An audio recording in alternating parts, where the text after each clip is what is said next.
gente passa a palavra agora para o economista Écio Costa, que é economista-chefe do Sistema Lida em Pernambuco, mas mais do que economista-chefe, Écio, professor da Universidade Federal, professor doutor, uma pessoa com experiência internacional e uma fonte hoje dos principais veículos de comunicação do Brasil. Écio, palavra sua para que você possa contextualizar o seu pensamento para o secretário Décio Padilha. Bem, boa noite novamente a todos. Também parabenizo aí, Décio, pela apresentação, pelo trabalho desenvolvido, certo?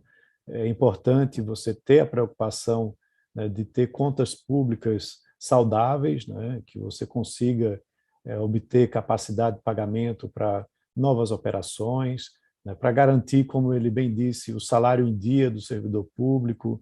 Isso é, na realidade, até uma exceção, né, quando você vai comparar com outros estados, principalmente nesse período pré-pandemia, quando os ajustes ainda estavam por acontecer, né, e Pernambuco vem mostrando que está conseguindo equacionar bem isso.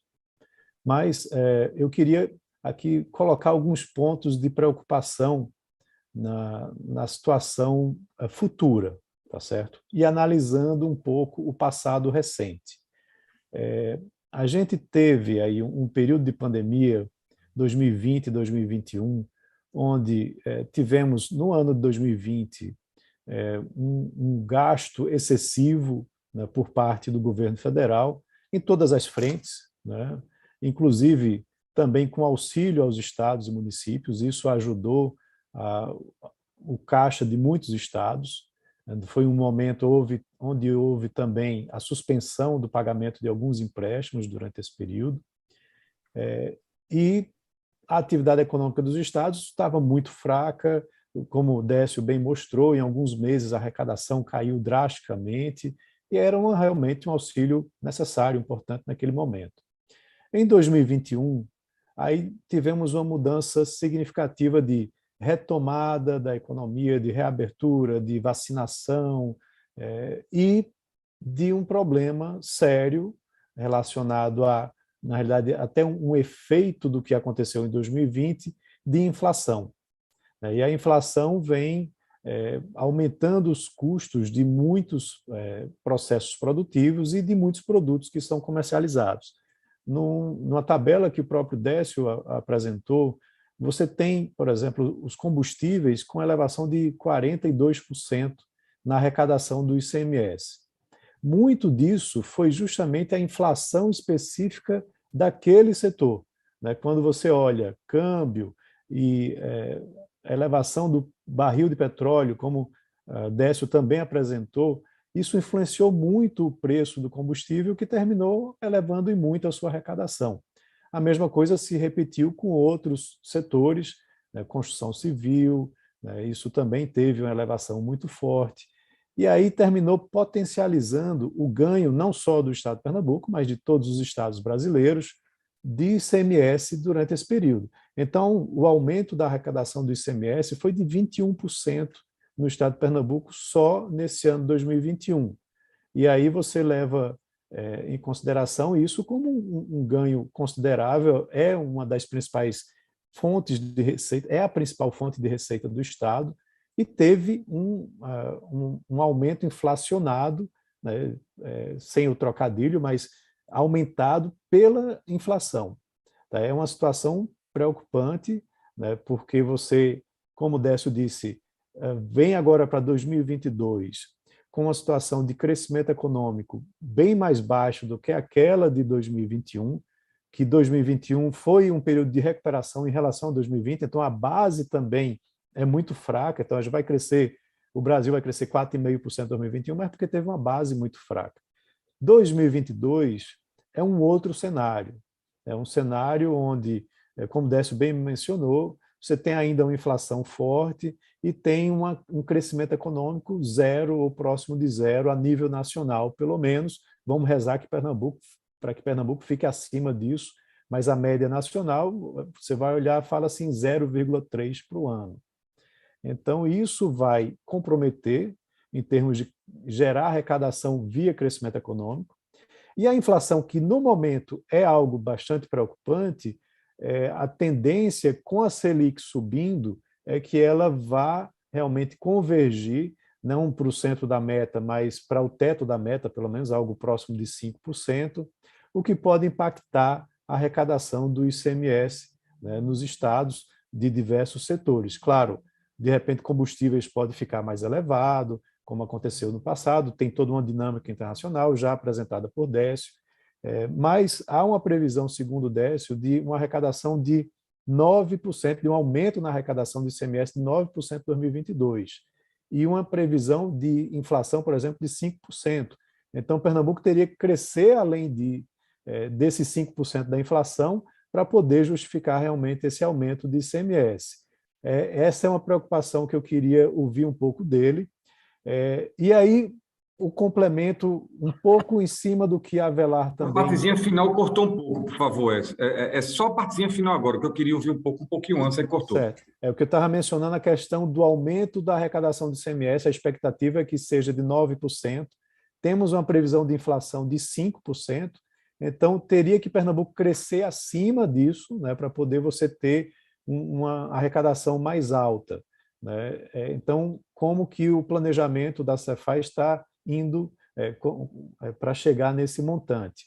E aí o complemento, Drayton, eu vou estourar só um pouquinho do tempo, em cima do que a Avelar mencionou, da utilização dos recursos, né? Já que nós temos uma expectativa de, como o Décio disse, de repente de estagflação, vou bater na madeira para que isso não aconteça, e aí temos um pacote de 5 bilhões de investimentos a serem feitos esse ano, onde 3,6 é de recursos próprios e 1,4, né, de captação com terceiros.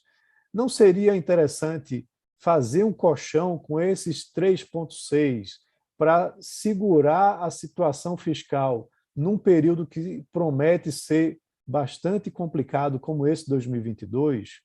E ainda mais, por que não chamar o setor privado para ele entrar com investimento forte na infraestrutura pernambucana? Certo? E não precisa ser investidor local, você pode trazer chineses para cá, né? A China está fazendo investimento em infraestrutura em outros estados. Eu estou tentando me lembrar aqui de onde foi que eu li, se foi na Bahia, se foi no Ceará, mas o investimento chinês entrando forte num desses estados aqui no Nordeste. Para a gente, pode ser um investimento estatal chinês, mas para nós é um investimento privado, é um investimento vindo de fora para cá. E isso poderia, sim, trazer, de repente, ainda mais oportunidades para que a infraestrutura pernambucana crescesse sem tanto risco para o setor público, para que o Estado não se comprometesse tanto com recursos que vão, de repente, faltar mais à frente, se o cenário se tornar tão negativo assim, e de comprometimento com taxas de juros mais elevadas, como a Avelar bem mencionou. Então, assim, esse é um cenário que eu estou preocupado com ele e queria ouvir um pouco, queria que Décio me acalmasse nesse sentido, né, para que a gente pudesse ter aí uma luz mais positiva, né, para esse cenário, para esse ano 2022. Desculpa aí, Drayton, eu estourei um pouquinho. Obrigado, Écio. Obrigado, Écio. Eu queria combinar com o secretário Padilha ele ter 3 minutos para responder a cada um. Então, a gente faz um bloco de 9 minutos agora, onde Décio sai passeando pela percepção que ele teve de cada um. Combinado, secretário? Então, eu queria pedir à minha equipe que colocasse um cronômetro regressivo de 9 minutos para nos orientar no tempo, porque nós temos intervenções no nosso chat e quando você terminar esses 9 minutos de consolidação, é hora de trazer contribuições que estão chegando no próprio canal do Lead Pernambuco no YouTube. Vamos lá, a equipe tem aí o cronômetro de 9 minutos. Décio, pode começar. Bom, com relação ao que a Avelar colocou, a gente aqui na Secretaria da Fazenda, eu pedi um estudo. Esse estudo está numa linha de verificar, primeiro, quedas de faturamento, essas quedas de faturamento em que segmentos, e a gente está tentando olhar uma nova forma de ICMS mínimo, não é promessa, estou estudando ainda, porque também tem impacto legal. Em ano de eleição, está aqui um jurista, por mais que às vezes a gente tenha interpretações diferentes, mas Alexandre sabe que em ano de eleição tem uma série de limites de programa de benefício posto, você alterar o programa de benefício, mas a gente está estudando para ver uma solução, se não puder implementar esse ano, implementar no começo do ano que vem, se a lei eleitoral impedir. Mas estamos tentando ver exclusivamente para quem comprove a fazenda através de informações fiscais, queda de faturamento. Você pegar um ICMS mínimo, por exemplo, do PROIND, que a pessoa tem a correção com o IPCA, você teve uma queda de faturamento e tem o IPCA para o ano subsequente, se o exercício anterior teve queda, a gente merece realmente uma resposta para isso. Estamos trabalhando para tentar construir algo nesse sentido. Quem comprove que teve queda de faturamento, a gente tem uma recalibragem, não é acabar o ICMS, é recalibrar e não botar ele no automático de subir igual o IPCA. Ok? No que tange o que a Alexandre Albuquerque colocou, eu vou começar pela última, que é a questão dos convênios. Essa redução ela vem por 3 questões. A primeira, a União, há mais de 8 anos, ela apresenta resultado primário negativo, déficit, e, consequentemente, vai faltando caixa para passar dinheiro voluntário, como já conseguiu no passado, que era investment grade, era um CAPAG-B, tudo pago, tal. A União, ela está vivendo nos últimos 8 anos, para quem vive as contas dela, como eu, de emissão de título. Ninguém imagine que a União vem da arrecadação de PIS, COFINS e imposto de renda, não cobra as despesas dela, é só olhar a execução orçamentária financeira dela. Ela emite muito título e refinancia sua dívida. Isso é um instrumento de defesa dela, tanto assim é que ela já está na casa de mais de 82% do comprometimento dela com o PIB, a nível de endividamento. Então, te respondendo, a União, um dos problemas é, financeiramente, ela tem dificuldade, sim, de estar passando esse dinheiro de forma voluntária, porque tem que lembrar, os estados juntos são maiores do que a União, que daqui a pouco eu respondo o nosso Écio com relação à pandemia de 2020, que tem muito discurso aí que a turma esquece que os estados juntos, a nível de receita, despesa, eles dão muito mais do que o governo federal. Eles não são maiores do que a União, que juntam todos, né? Mais do que o governo federal, sim. Então, respondendo, Alexandre, essa segunda pergunta dele, tem um viés econômico que ela tem dificuldade e tem outro viés de modelo. Eu tenho muito debate nacional. É um modelo que não está rodando mais muito, não, de mandar direto para os estados. Está se mandando muito para município e agora o próprio Congresso Nacional. Entendeu, Alexandre? O próprio Congresso Nacional já tem essa execução descentralizada e os municípios têm muita execução descentralizada. Então, os estados estão meio que nos últimos anos sem participar desse repasse para fazer investimentos. Esse é o segundo ponto desta questão, da modelagem de financiamento que mudou no Brasil público de recurso não oneroso chegando. Ou vai direto para o município, ou vai pelas emendas do que a gente chama de orçamento secreto, né? Que está se debatendo. Achei esse nome muito pejorativo, muito pejorativo. Eu não gosto de radicalismo político de esquerda, direita ou de centro. Eu acho que não pode ter radicalismo, o radicalismo não leva ninguém a lugar nenhum. Então, eu não gosto desse termo orçamento secreto, porque a maioria dos deputados federais ajudam muito esse país, e a turma nivela com a régua lá por baixo. Não é verdade, eu convivo muito com vários deputados e senadores. Então, essa execução descentralizada, tanto pelo Congresso Nacional, pelo município, Alexandre, também é um viés, mas também tem um viés econômico da quebradeira da União há muito tempo.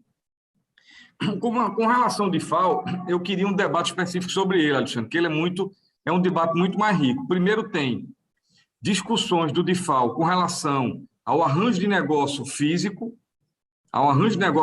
porque o Supremo demorou muito para decidir, e quando decidiu, veio com um formalismo assim que parecia que estava na Dinamarca. Tipo, está faltando uma lei complementar, o Congresso edite a lei porque o convênio não é suficiente. Um debate meramente formal, porque a lei não traz nada de inovação. O convênio já disciplinava até melhor. Tanto é que a gente teve que fazer outro convênio depois da lei. E aí o presidente da República, não acredito que ele fez um cálculo para no dia 4 de janeiro fazer. Eu acho que todos nós aqui sabemos como o presidente funciona, ele não funciona com muito planejamento, não. Isso aí vai ter bocado de resposta, que eu não vou poder esgotar aqui, mas dessa sanção ser no dia 4, não ser no dia 6, nem ser no dia 31, que era o exato. Então, quando se faz isso, aí vai para um debate jurídico sem fim. A anterioridade do exercício, sim ou não? Aí eu vou defender meu ponto de vista. Instituir e majorar tributo está na legislação, não só infraconstitucional como constitucional. Instituir e majorar tributo, sim, tem princípio de anterioridade. Uma lei que nada mais é regulamentar uma cobrança que era feita desde 2016 com a emenda complementar 87, não tem nada de instituir nem majorar. Ela é uma formalidade que eu acho que foi desnecessária pelo Supremo. Mas tudo bem. O Supremo é que dá a palavra final, a gente tem que, mais de que aceitar, não tem nem o que discutir. Então, aí, eu acho que esse debate ele precisa de mais discussões, porque já começa de um posicionamento complicado. E a segunda questão, a destruição de emprego. Porque Casas Bahia ou Magazine Luiza, de dentro do shopping, tem funcionário trabalhando. Aí você compra delas duas pelo marketplace, aí não paga a diferença de alíquota. Puxa vida! Aí eu faço a música Legião Urbana. Que país é esse? Está criando a